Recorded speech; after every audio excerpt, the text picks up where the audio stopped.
So, und damit herzlich willkommen bei Maximal Minimal. Mein Name ist Max und heute gibt es ein Video, was sich speziell an Anfänger und Wiedereinsteiger zum Thema Modelleisenbahn richtet.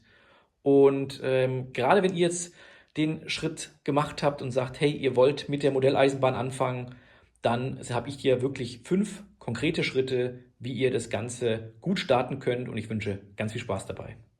Ja, und Schritt Nummer 1 beim Thema, wie starte ich mit der Modelleisenbahn, also nicht mit dem Anlagenbau, sondern wirklich mit dem Thema Modelleisenbahn, wie starte ich da am besten?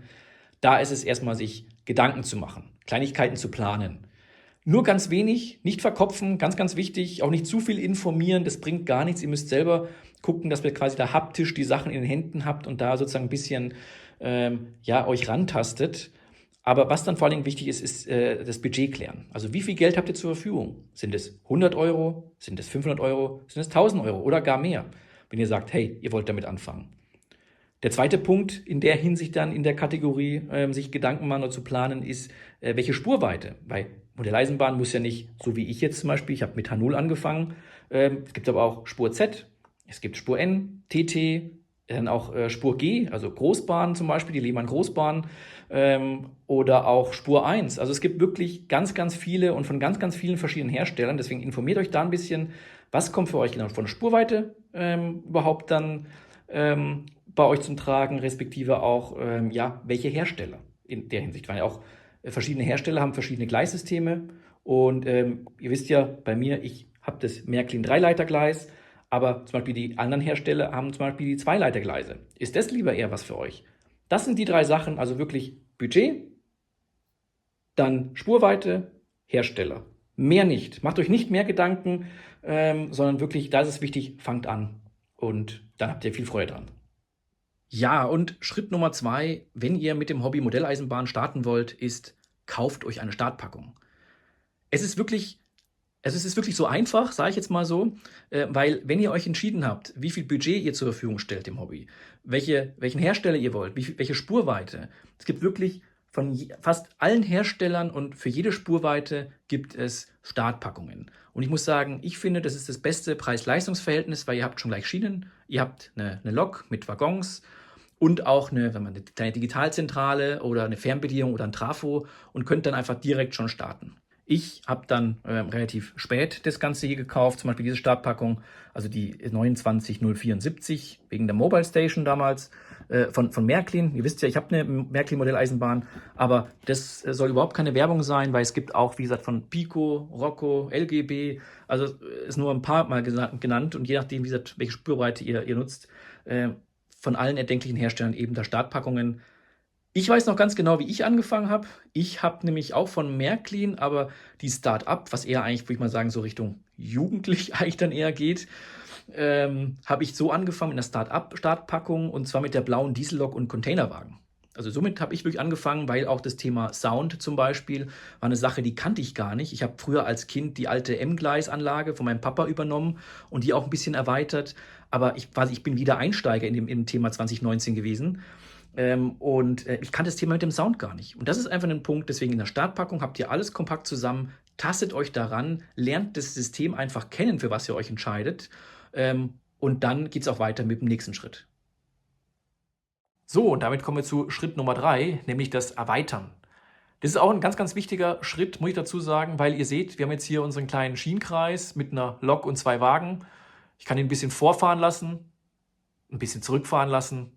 Vielleicht hat die Lok dann auch noch ein paar Sounds, aber das war's. Aber gut, das ist jetzt ein sehr extremes Beispiel, weil so macht das natürlich keinen Spaß. Es gibt natürlich auch Startpackungen, wo auch noch ein paar Weichen mit dabei sind. Das kommt immer ganz auf das Budget drauf an und wie ihr auch am besten starten wollt. Aber es ist trotzdem relativ schnell eintönig, oder? Und deswegen ist es ganz, ganz wichtig, dass ihr eben die Sachen erweitert. Und deswegen habe ich auch ganz am Anfang gesagt, bei der Planung, guckt, welcher Hersteller euch gefällt und bleibt da am besten aber auch bei dem. Weil umso einfacher tut ihr euch auch nachher das ganze System zu erweitern. Weil das funktioniert herstellerintern einfach am besten.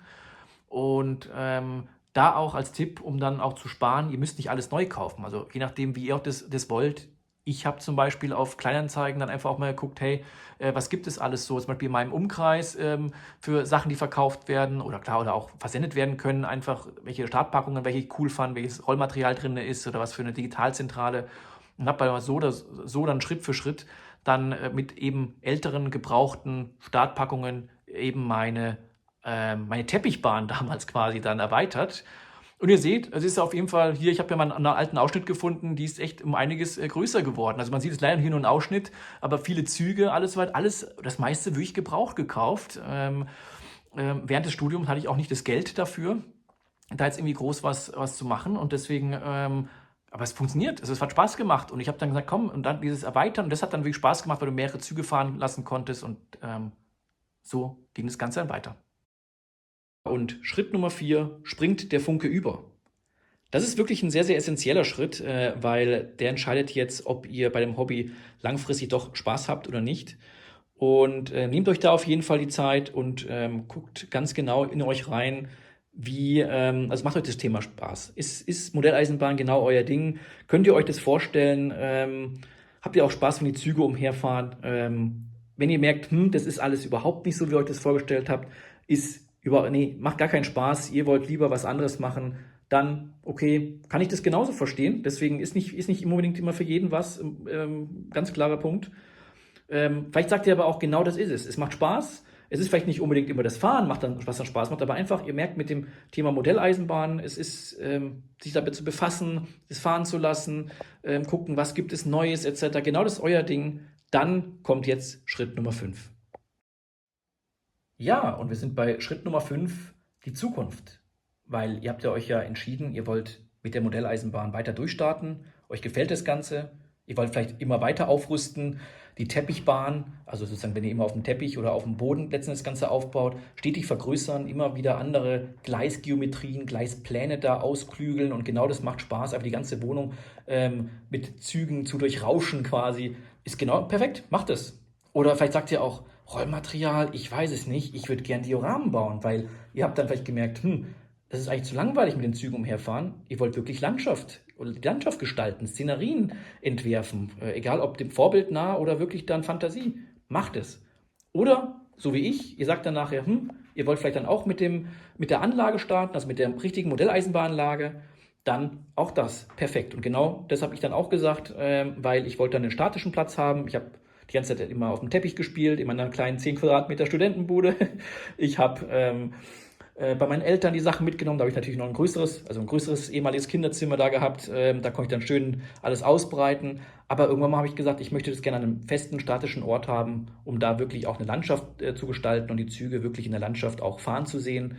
Genau, egal wie ihr euch entscheidet, und es müssen auch gar nicht nur diese 3 Beispiele sein, wie ihr euch entscheidet nachher, wie die Zukunft aussieht, sondern es gibt so viele verschiedene Facetten bei der Modelleisenbahn, und das macht das Ganze auch spannend, und ich hoffe, dem einen oder anderen oder der einen oder anderen hat das Video gefallen, und bin gespannt. Vielleicht schreibt der eine oder andere in den Kommentaren, ob was dabei war, vielleicht auch ähnlich dem sozusagen der Weg war wie bei mir, oder vielleicht auch komplett anders, wie ihr zur Eisenbahn gekommen seid. Also schreibt es mir gerne in die Kommentare. Ich bin gespannt und wünsche euch da ganz viel Spaß bei einem der schönsten Hobbys der Welt.